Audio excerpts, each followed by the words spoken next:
Video کو like کر کے آگے شیئر ضرور کر دینا۔ تو ہم اپنے آپ کو وہاں جنتی بنانے کے لیے گئے ہیں یا جہنمی بنانے کے لیے گئے ہیں، یہ بھی۔ پھر اس کے بعد وہاں کچھ لوگوں کا ایک اپنا معمول ہو جاتا ہے کہ وہ وہاں پر بیٹھ کر کے جو ہے وہ گروپ بنا کر بیٹھے ہوتے ہیں، بیڑی سگریٹ پی رہے ہوتے ہیں، بات چیت کر رہے ہوتے ہیں، یعنی ایسا لگتا ہے کہ جیسے ان کو بات کرنے کا بھرپور موقع اگر ملا ہے تو وہ مکۃ المکرمہ میں ملا ہے۔ حالانکہ یہ شیطان کا بڑا مکر ہے، فریب ہے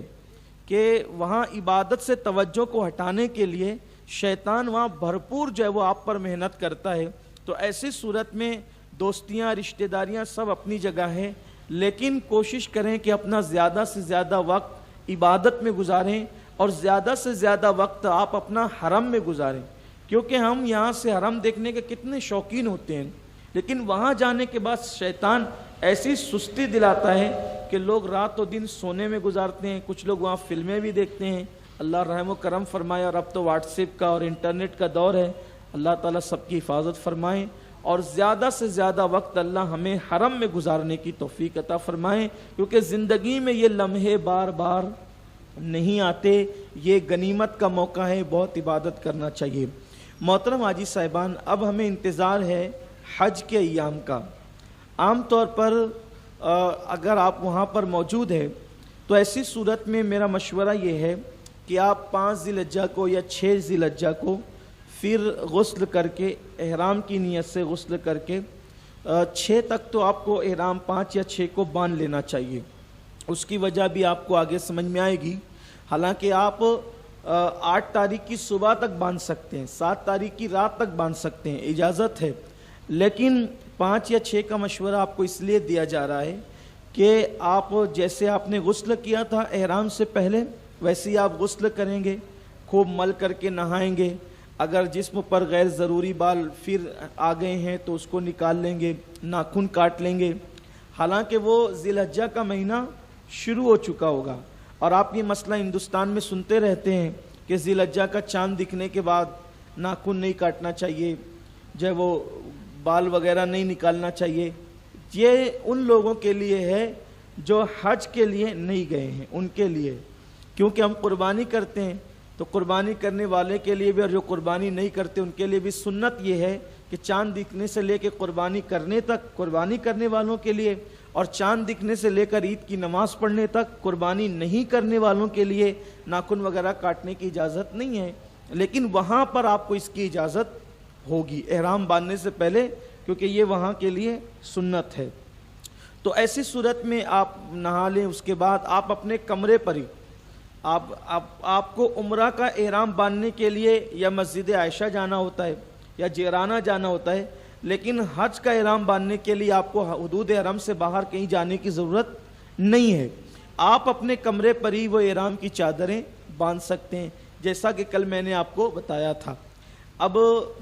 ایک مرتبہ پھر یاد دہانی کے لیے اور آپ کے ذہن میں تازہ ہو جائے، پھر میں آپ کو احرام باندھ کر کے بتاتا ہوں، تاکہ جو لوگوں نے شاید وہ منظر کل نہیں دیکھا تھا وہ آج پھر دیکھ لیں، ان کے ذہن میں پھر تازہ ہو جائے،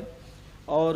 ان کو احرام باندھنے کا طریقہ ایک مرتبہ پھر ان کے ذہن کے اندر آ جائے۔ اور وہ کوئی مشکل نہیں ہے، میں نے کل آپ کو بتایا تھا، بہت آسان ہے، اس طریقے سے احرام باندھیں۔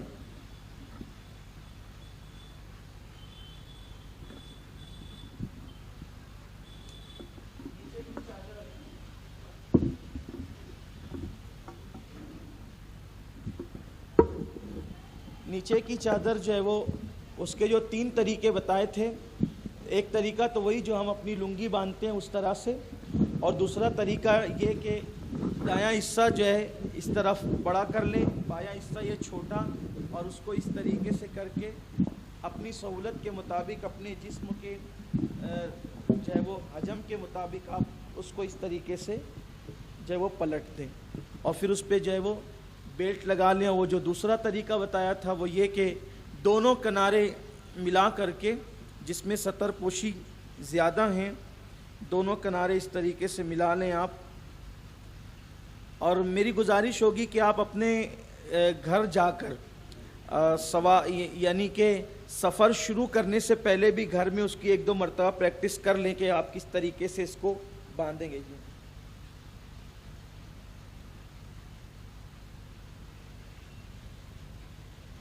یہ اس طریقے سے آپ اپنی سہولت کے مطابق، اور پھر وہ بیلٹ میں نے کہا تھا کہ کمر کسنے کی نیت سے نہیں بلکہ آپ یہ بیلٹ باندھیں جس میں رقم وغیرہ رکھی جا سکتی ہے، ضرورت کی چیزیں رکھی جا سکتی ہے، اس کو اس طریقے سے باندھ لیں، اور پھر جو ہے وہ آپ اوپر کی چادر کو اس طرح اوڑھ لیں۔ یہ آپ کے احرام ہو گیا۔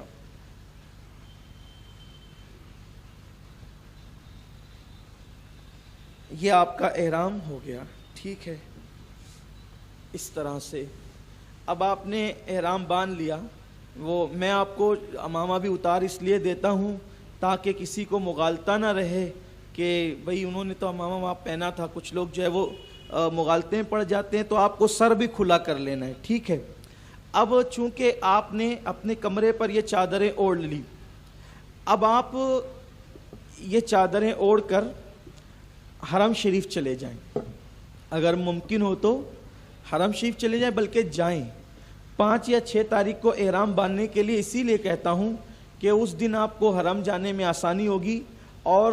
7 تاریخ کے مقابل میں آپ کو بھیڑ کچھ کم ہوگی۔ حالانکہ بھیڑ اب کبھی کم نہیں رہتی ہے، سال بھر تو بھیڑ رہتی ہے، اور حج کے ایام میں تو پورا مطاف کھچا کھچ ہو جاتا ہے۔ ویسے آپ کے لیے مشورہ یہ ہے کہ اگر آپ چاہتے ہیں کہ حرم میں آپ کو لوگ کم ملے، یعنی اور وقت کے مقابلے میں جو لوگ کم ہوتے ہیں وہ وقت ہوتا ہے اشراق کا، کیونکہ اکثر لوگ تہجد کے لیے حرم میں آتے ہیں اور پھر وہ فجر پڑھ کر جاتے ہیں، اور اکثر لوگ جو ہے وہ فجر کی نماز کے بعد طواف کرتے ہیں، اور طواف کر کے اشراق کے وقت تک نکلتے ہیں، اور پھر وہ 11 بجے سے پہلے تک، یعنی یہ سمجھ لیں کہ 6 بجے 6:30 بجے سے لے کر 11 بجے تک حرم کچھ اور وقتوں کے مقابلے میں خالی ہوتا ہے۔ تو اشراق پڑھ کر جو لوگ آرام کے لیے نکلتے ہیں، اگر آپ فجر کی نماز کے وقت چلے جائیں تو آپ کو ایسی صورت میں حرم کچھ خالی مل جائے گا انشاءاللہ، یا پھر رات میں 12 بجے سے لے کر تہجد سے پہلے تک تھوڑا سا کم، یعنی کہ لوگوں کا رش کم ہو جاتا ہے۔ یہ 2 ٹائم ہے، اس ٹائم کو آپ پکڑیں گے تو آپ کے لیے آسانی رہے گی۔ اب آپ یہ چادریں اوڑھ کر کے حرم میں پہنچے۔ حرم میں پہنچنے کے بعد آپ 2 رکعت نماز نفل پڑھیں گے، جیسے ہم نے آپ کو بتایا تھا ایئرپورٹ پر کہ اس طریقے سے آپ سر پہ چادر اوڑھ کر پھر جو ہے وہ 2 رکعت نماز نفل ادا کریں، اور مکروہ وقت نہیں ہو تو نفل پڑھ کر سورہ فاتحہ کے بعد پہلی رکعت میں قل یا ایھا الکافرون اور دوسری رکعت میں قل هو اللہ، یہ آپ احرام کی نیت سے 2 رکعت نماز پڑھیں۔ خواتین کے لیے بھی یہی ہے۔ خواتین کے لیے جیسا کہ کل ہم نے مسئلہ بتایا تھا کہ معمول کے کپڑے میں عورتیں حج کا احرام اس کی نیت کر سکتی ہیں، لیکن وہ جو احرام کے نام سے جو اسکارف وغیرہ یا رومالی وغیرہ جو ملتی ہے وہ اس کو باندھ لیں، اور 2 رکعت نماز عورتیں بھی احرام کی نیت سے جو ہے وہ پڑھیں۔ اور جب احرام کی نیت سے آپ پڑھ لیں تو مرد حضرات سر سے چادر اتار کر پھر اس کے بعد حج کی نیت کریں، اور عورتیں بھی جو ہے وہ سر پر جو وہ اسکارف وغیرہ باندھا ہے وہ باندھے ہوئے ہی، کیونکہ ان کو تو سر کھلا رکھنا کسی حالت میں جائز نہیں ہے، احرام کی حالت میں تو اور بڑا گناہ ہے۔ تو لیکن مردوں کے لیے سر سے جو ہے وہ ٹوپی، رومال، چادر وغیرہ سب ہٹا کر سر کھلا کرنا ہوتا ہے، اور اس کے بعد پھر آپ حج کی نیت کریں گے، یہ حرم میں ہی کریں گے۔ اللہم انی ارید الحج فیسرہ لی وتقبلہ منی، آپ نے حج کی نیت کی، اے اللہ میں نے حج کی نیت کی، تو اس کو میرے لیے آسان فرما اور میری طرف سے قبول فرما۔